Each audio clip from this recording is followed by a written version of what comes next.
नमस्कार, आप देख रहे हैं एनबी न्यूज और मैं हूं आपके साथ योगेश पांडे। स्वागत है आपका स्वर्णिम मध्य प्रदेश छत्तीसगढ़ में।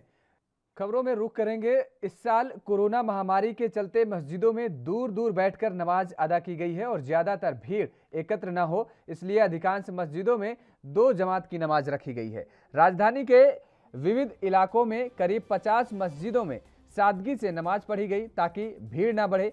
शासन ने पहले ही मस्जिदों में कोरोना नियमों का पालन करने का आदेश जारी कर दिया था।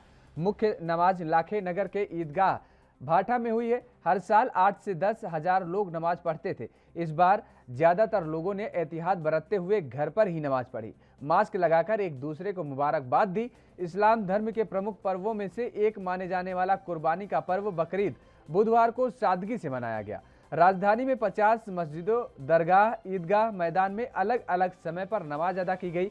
मुख्य नमाज लाखे नगर स्थित ईदगाह मैदान में पढ़ी गई। नमाज 10 बजे शुरू हुई और 10:30 बजे तक चली।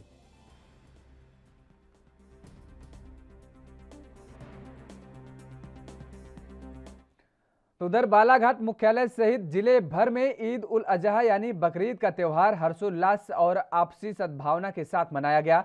ईद उल अजहा की नमाज अदा करते हुए मुस्लिम धर्मावलंबियों ने अमनो चैन और कोरोना महामारी से निजात के लिए दुआएं मांगी। हालांकि कोविड-19 के चलते पिछले वर्ष की तरह इस वर्ष भी बकरीद का त्योहार कुछ बंदिशों के साथ मनाया गया और इस साल भी कोविड-19 के चलते सामूहिक रूप से ईदगाहों में अदा की जाने वाली विशेष नमाज सहित अन्य आयोजित नहीं हो सकी।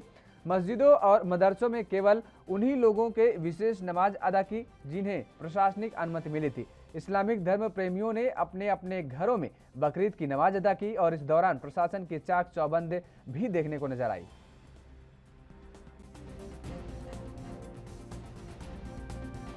नमाज अदा की गई। सबसे पहले तो मैं सभी ज़िले वासियों को ईद उल अज़हा की बहुत बहुत मुबारकबाद देना चाहता हूँ। और आज अल्हम्दुलिल्लाह 8 बजे की जमात थी, 8:10 पे जमात खड़ी हुई और 8:30 बजे के आसपास नमाज मुकम्मल हुई।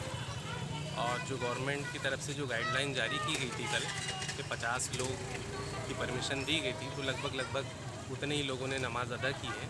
और शहर की पूरी मस्जिदों में 8 बजे के आसपास सभी जगह पर नमाज़ें मुकम्मल कर दी गई है और मस्जिदों में सभी मस्जिदों में दुआएं की गई है कि राज्य सरकार 2 अगस्त से पूरे प्रदेश में स्कूल और कॉलेज खोलने जा रही है। मंगलवार को कैबिनेट की बैठक में कई अहम फैसलों के साथ यह फैसला भी लिया गया। 15 महीने बाद स्कूल और कॉलेज खुलेंगे। इन्हें खोलने का फैसला 8 राज्यों के स्टडी के बाद लिया गया। इतना ही नहीं, स्कूल खोलने से पहले प्रदेश के शिक्षकों का वैक्सीनेशन सर्वे भी कराया गया है, जिसमें यह बात सामने आई है कि 1,15,000 शिक्षक यानी 87% टीका लगवा चुके हैं। सिर्फ 13% बचे हुए हैं और पिछले साल कोरोना की पहली लहर के बाद प्रदेश के स्कूल और कॉलेज 1 अप्रैल 2020 से बंद कर दिए गए थे। छत्तीसगढ़ में 2 अगस्त से बच्चों की 50% उपस्थिति के साथ स्कूल कॉलेज खुलेंगे। प्राथमिक और मेडिकल स्कूल खोलने का फैसला कोरोना के केस को देखते हुए शाला विकास समितियां करेंगी। और वहीं कृषि मंत्री और कैबिनेट के प्रवक्ता रविंद्र चौबे ने बताया है कि शहरों में 50% क्षमता के साथ 9वीं और 11वीं की कक्षाएं खुलेंगी। प्राथमिक और मिडिल स्कूलों को खोलने को लेकर गाइडलाइन बनाया जाएगा और बच्चों की संख्या को देखते हुए उसका गाइडलाइन तैयार किया जाएगा। राज्य सरकार ने निर्णय लिया है कि जिन स्कूलों में ज्यादा बच्चे होंगे वहां एक दिन के गैप में बच्चों को बुलाया जाएगा।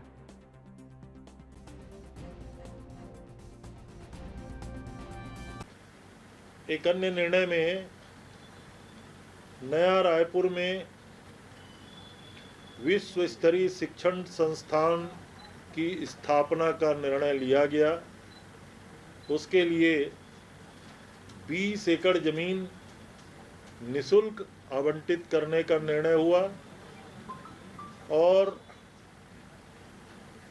इसके निर्माण के लिए कुल 50 करोड़ रुपए की राशि की स्वीकृति दी गई। कोरोना के संक्रमण चलते आश्रम, छात्रावास एवं पोटा केबिन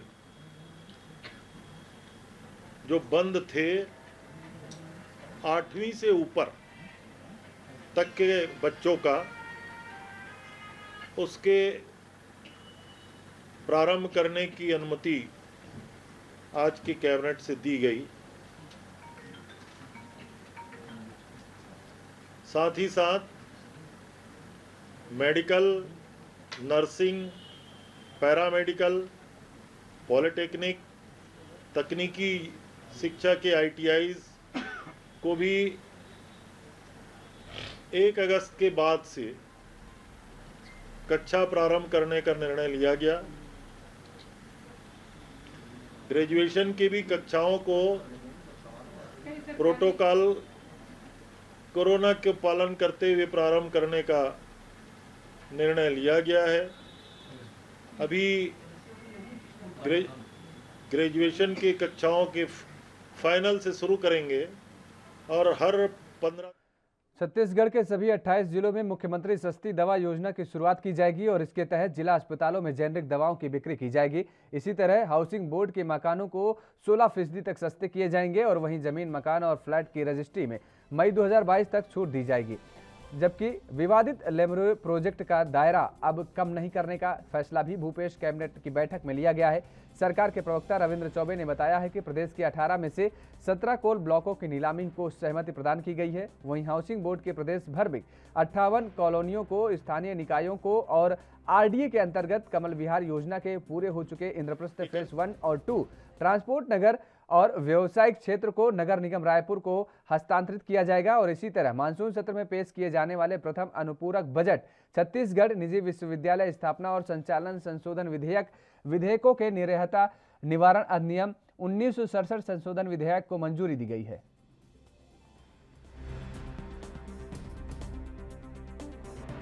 एक अन्य प्रस्ताव में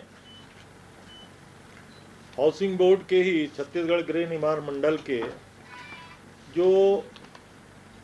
जिसका विक्रय नहीं हुआ है, लगभग 955 करोड़ के आसपास की संपत्ति, जिसमें 9,400 यूनिट तो मकान है और लगभग 450 से ज़्यादा कमर्शियल क्षेत्र है, उसको सिंगल टाइम सेटलमेंट करके विक्रय करने का निर्णय लिया गया, जिसमें लगभग अंतिम भुगतान के समय कुल देय ब्याज की राशि में 15% की छूट दिए जाने का निर्णय लिया गया। टोटल छूट अगर अंदाज लगाएंगे तो मकानों की कीमत में लगभग 16.5% की कमी। कोरोना संक्रमण की दूसरी लहर के दौरान देश के कई हिस्सों से ऑक्सीजन की कमी की वजह से कोरोना मरीज की मौत होने के मामले सामने आए थे, लेकिन अब केंद्र की मोदी सरकार ने राज्यसभा में बताया है कि दूसरी लहर के दौरान ऑक्सीजन की कमी से किसी की मौत की जानकारी राज्यों ने नहीं दी है, जिस पर छत्तीसगढ़ के स्वास्थ्य मंत्री TS सिंहदेव ने अपनी प्रतिक्रिया दी है। अब उनके पास क्या जानकारियां थी, क्या सोर्स थे जानकारी के, ये वही बता पाएंगे। जो मैंने हल्का सा एक जगह ट्वीट देखा था, उनका ये कहना था राज्यों से जो रिपोर्ट आई है उसके आधार पे हमने ये बयान दिया है। ये कम से कम उन्होंने ये तो स्वीकार कर लिया कि स्वास्थ्य राज्यों का विषय है, वरना लगता था कि सभी चीज़ पे कब्जा होना है। तो अच्छा सब उधर और जो कमज़ोर है वो सब राज्यों का। खैर, जहाँ तक छत्तीसगढ़ का सवाल है, ये सही है कि ऑक्सीजन से रिपोर्टेड कमी के चलते रिपोर्टेड डेथ्स नहीं है, हम सरप्लस स्टेट रहे और प्रबंधन में कहीं ना कहीं लास्ट मिनट में कोई कहीं बैकअप कैसा था क्या नहीं था, 2-4 मिनट का भी ऑफ हुआ हो, वरना ऑक्सीजन की कमी से डेथ छत्तीसगढ़ में रिकॉर्डेड नहीं है, ये तो सही है। दिल्ली इत्यादि के कुछ अस्पतालों का हम लोगों ने न्यूज़ में सुना था, देखा था कि कोई निजी अस्पताल था या कोई अस्पताल थे, वहाँ ऑक्सीजन नहीं होने की स्थिति में, पर ये तो वहाँ की राज्य सरकारों को जैसी रिपोर्ट करनी है उसके आधार पर रिपोर्ट बनी। ऑक्सीजन की कमी नहीं होना ये तो संभव नहीं है कि ऑक्सीजन की कमी कुछ राज्यों को, एक जैसी स्थिति सबकी नहीं थी, पर कुछ राज्यों में जहाँ स्ट्रेस बहुत ज़्यादा था वहाँ ऑक्सीजन की कमी की बात रही। ऑन रिकॉर्ड उनने क्या रखा है, राज्यों ने अपने रिकॉर्ड में क्या रखा है, कॉज ऑफ डेथ क्या रखा है। अमूमन ये माना जाता है कॉज ऑफ डेथ 2 कारण से होता है, एक पल्मोनरी फेलियर और दूसरा कार्डियक फेलियर। तो ये 2 ही होते हैं इसमें, कोविड से रिलेटेड, ऑक्सीजन से रिलेटेड पल्मोनरी फेलियर है। तो उन्होंने पल्मोनरी फेलियर रिकॉर्ड किया होगा, कारण ऑक्सीजन की कमी के कारण हुआ या अन्य कारण से हुआ। ये बारीकियां रहती हैं, लेकिन ऑक्सीजन की कमी नहीं थी ऐसा तो है ही नहीं। ऑक्सीजन की कमी कुछ राज्यों में तो थी। उस समय स्पेन में या फ्रांस में नागरिकों ने इस उद्देश्य के साथ कि वहाँ के डॉक्टर्स को हमको प्रोत्साहित करना है, उन्होंने बत्ती बंद करना चालू करने का एक सिलसिला किया था। बैल्कनी में आके खड़े होकर अभिवादन किया था। ताली में मैंने ये कहीं नहीं देखा। थाली जब बज रही थी तो डॉक्टर्स के लिए प्रोत्साहन है ये कहीं नहीं देखा। एक आध बार फूल गिराए गए थे, वो उनको सम्मान में था, पर थाली तो कोरोना को भगाने के लिए था। दिया जला दो तो कोरोना चला जाएगा। ये जो रूढ़िवादिता है ये नुकसान करती है, लोगों की मानसिकता पे शिथिलता ले आती है कि नहीं ऐसा हम कर देंगे तो हम बचे रहेंगे, और ना जाने कितने लोग प्रभावित हो गए होंगे उस कारण से। स्वर्णिम मध्य प्रदेश छत्तीसगढ़ में फिलहाल मेरे साथ इतना ही। बाकी खबरों के लिए आप देखते रहिए ANB न्यूज़।